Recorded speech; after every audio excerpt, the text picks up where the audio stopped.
Welcome back to the Michigan Business Beat, brought to you on the Michigan Business Network. And as you can see, I'm not in our downtown studios in Lansing, but I am on the garden level of the Holman House. I would also remind everybody that we will be broadcasting very soon from the Capital Region International Airport, right there by the TSA as you go through. So pop in and say hello. Right now, we're going to spend a little time with Tony Dalimonte. He's an attorney with Foster, Swift, Collins, and Smith in Southfield and 6 offices across Michigan.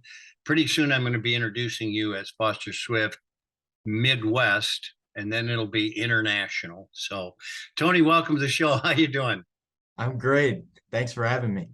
All right, so I'm joined by Tony to talk a little bit about a labor and employment seminar coming up next week. And I think a lot of people don't know how really important these things are. Yeah, our labor and employment practice group at Foster Swift is putting on our fall update virtual seminar on October 12th at 9 a.m. We're going to go for about 2.5 hours. We're going to be discussing some updates in the law on some really important topics, such as the current status of FLSA, new minimum wage developments, retention policies, compliance and regulation issues, workers' comp, some diversity, equity, and inclusion issues. And so it's going to be a good seminar. And if anyone wants to sign up, we have a link on our website in the labor and employment practice group. Tony, one of the topics you mentioned, minimum wage, has a lot of recent developments and could really obviously affect a lot of employers. Can you tell us a little bit about that and where it's at? Yeah, so in July of this year, the Court of Claims held that action by the Michigan legislature in enacting the Improved Workforce Opportunity Wage Act and the Paid Medical Leave Act, which are essentially the laws that govern our current minimum wage and paid leave act statutes, was unconstitutional. And so those statutes are now void. And as a result, Michigan's minimum wage and paid sick leave laws are going to change dramatically. So what's going to happen is we're going to go back to ballot initiatives in 2018, and those are going to be the new laws that govern minimum wage and paid sick leave. Ah, interesting. Okay. So the Court of Appeals now, they recently issued a stay until February 20, 2023. It's unclear whether that will be extended. As of right now, what's the circumstance? Yeah, so it's not clear if there's going to be any additional stay. It doesn't look likely that there's going to be any additional legislative action. So what that means is, on February 20th, 2023, those 2018 laws are going to go immediately into effect, and employers are going to have to comply with, a slew of new requirements. So let's talk about those requirements because everybody's out there saying, what should I be doing? Yeah, so there's 2 main buckets of changes that employers are going to need to be concerned with. The first and probably most important is minimum wage.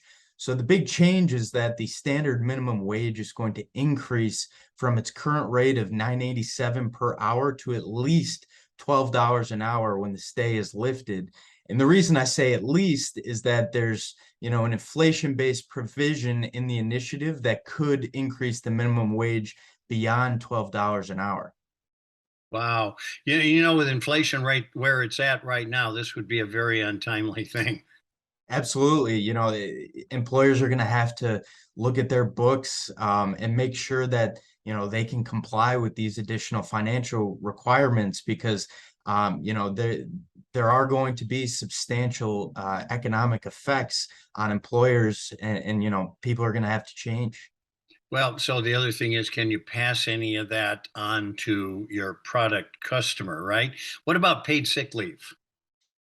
That's the other bucket. The Paid Medical Leave Act, which, currently is in effect, is no more. The ballot initiative from 2018 is going to, be live in February 20th, 2023. And that means that all employers with at least one employee is going to have to provide paid medical leave or paid sick leave. Previously, under the Paid Medical Leave Act, only employers with at least 50 or more employees would have to give sick leave. Right now, if you've got one employee, you're going to have to give sick leave. If you've got at least 10 employees, you're going to have to give at least 72 hours of sick leave. So this is another big administrative change. There's a lot of additional requirements as well that the new statute brings. Just a real quick, the new initiative requires employers to not ask employees for any documentation if they need to take a sick day. So you can't ask for a doctor's note unless an employee has 3 consecutive paid medical leave days. Okay. So a few changes coming for just about everybody. And the important thing here, I think, is to say what you emphasized. This affects every business. It used to be if you had 20 employees or less or 15, you weren't going to be affected, but you may only have one employee and you are affected.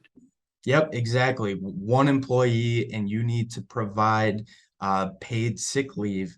And so, employers are going to have to make sure that they have the processes in place to deal with these administrative changes when they go live in just a couple months. Well, Tony Dalimonte from Foster, Swift, Collins, and Smith PCs in Southfield and 6 other offices across Michigan. Thanks for joining us. We appreciate you coming on to invite everybody to this seminar. Thanks for having me. You've been watching the Michigan Business Beat on the Michigan Business Network. I'm Chris Holman. We'll be right back with more.